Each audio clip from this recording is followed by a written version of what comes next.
မင်းကလေးကသူ့ရဲ့ရှည်လျားတဲ့စပင်ကိုအနှဲငယ်ဖြတ်ပြီးသူချစ်တဲ့ကောင်လေးရဲ့လက်ထဲကိုထည့်ပေးခဲ့တယ်ပြီးတော့သူမကဂတိတစ်ခုပေးခဲ့တယ်တနေ့ပြန်ဆောင်နိုင်တဲ့အချိန်ထိစပင်ကိုထပ်မဖြတ်တော့ဘူးလို့ပြောခဲ့တာပါဒါပေမဲ့မထင်မှတ်ထားတဲ့အဖြစ်အပျက်တစ်ခုဖြစ်လာခဲ့တယ်သူမရဲ့ဖခင်ကလက်သမားတစ်ယောက်နဲ့အတင်းကျပ်လက်ထပ်ခိုင်းခဲ့တဲ့အချိန်တွေကြာလာတာနဲ့အမျှသူမဟာဒါဟာဘဝတစ်လျှောက်လုံးမှာလုပ်ခဲ့မိတဲ့အကြီးမားဆုံးမှဖြစ်ကြောင်းနားလည်လာခဲ့တယ်နေ့တိုင်းလေထဲမှာအလုပ်လုပ်ရင်သူမရဲ့စပင်ကလည်းတဖြည်းဖြည်းပူရှိလာတယ်ဖတ်မှာတော့ချစ်ရတဲ့မင်းကလေးကိုဆုံးရှုံးလိုက်ရတဲ့ကောင်လေးဟာအလွန်စိတ်ပြတ်ဝမ်းနည်းနေခဲ့တယ်နာကျင်မှုကိုမေ့ပြောင်းနိုင်မလားဆိုပြီးရွာကနေထွက်ခွာကခီးလှည့်လည်ခဲ့ပေမဲ့ပိုပြီးသားစိတ်ဆင်းရဲလာခဲ့တယ်နောက်ဆုံးဆရာဝန်တယောက်စီတွားရောက်တိုင်ပင်တော့ဆရာဝန်ကသူ့ခံစားချက်တွေကိုစာရေးချဖို့အကြံပေးခဲ့တယ်အဲ့ဒီနောက်သူဟာဝမ်းနည်းမှုတွေနဲ့ပြည့်နေတဲ့ကြပြာပေါင်းများစွာကိုရေးသားခဲ့ပေမဲ့ဘယ်သူမှတန်ဖိုးမထားခဲ့ကြဘူးသူဟာအခန်းထဲမှာပဲပိတ်နေပြီးအချစ်ဝတ္ထုတွေကိုအချိန်ချင်းဖတ်ခဲ့တယ်စိတ်သက်သာရမလားလို့မျှော်လင့်ခဲ့ပေမဲ့ဘာမှမပြောင်းလဲခဲ့ဘူးနောက်ဆုံးမှာတော့စောင်းအောက်မှာပုံရင်းကြေကွဲစွာငိုကြွေးရင်အိပ်ပျော်သွားခဲ့တယ်ဒီအချိန်တွင်မင်းကလေးရဲ့စပင်ကဆက်လက်ရှိလျားလာခဲ့တယ်သူမရဲ့ခင်ပွန်းကစပင်ကိုဖျက်ပစ်ဖို့အချိန်ချင်းတောင်းဆိုပေမဲ့သူမကပေးထားတဲ့ကတိကိုမဖျက်ချင်တာကြောင့်အမြဲညှင်းဆန်ခဲ့တယ်တနေ့မှာတော့နွားတစ်ကောင်ကအိမ်ခေါင်မိုးပေါ်တက်သွားခဲ့တယ်ရုတ်တရက်ချော်ကျပြီးအောက်ကိုပြုတ်ကျရမှာသူမရဲ့ခင်ပွန်းပေါ်ကိုတက်တက်ကျသွားတယ်နောက်ဆုံးတော့နွားနဲ့သူမရဲ့ခင်ပွန်းနှစ်ယောက်စလုံးကိုလူတွေကတဲဆောင်သွားခဲ့ကြတယ်နှစ်ပေါင်းများစွာအတွင်းပထမဆုံးအကြိမ်ဖြစ်သူမလွတ်လပ်ခွင့်ရရှိခဲ့တယ်ချက်ချင်းပဲ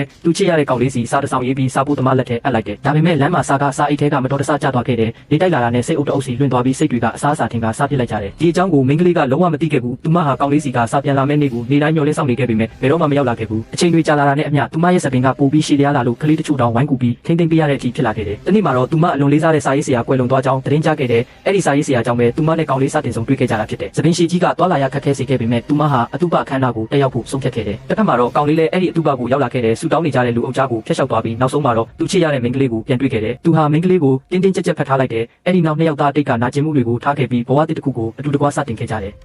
ဒါဟာကျွန်တော်မိဘနှစ်ပါးရဲ့အချစ်ဇာတ်လမ်းပဲဖြစ်ပါတယ်ကြည့်ရှုသူများအားလုံးစိတ်နှလုံးရွှင်လန်းကြပါစေကာတွန်းစကားကောင်းများကြည့်ရှုခြင်းပါက like and follow လုပ်သွားပေးကြပါနော်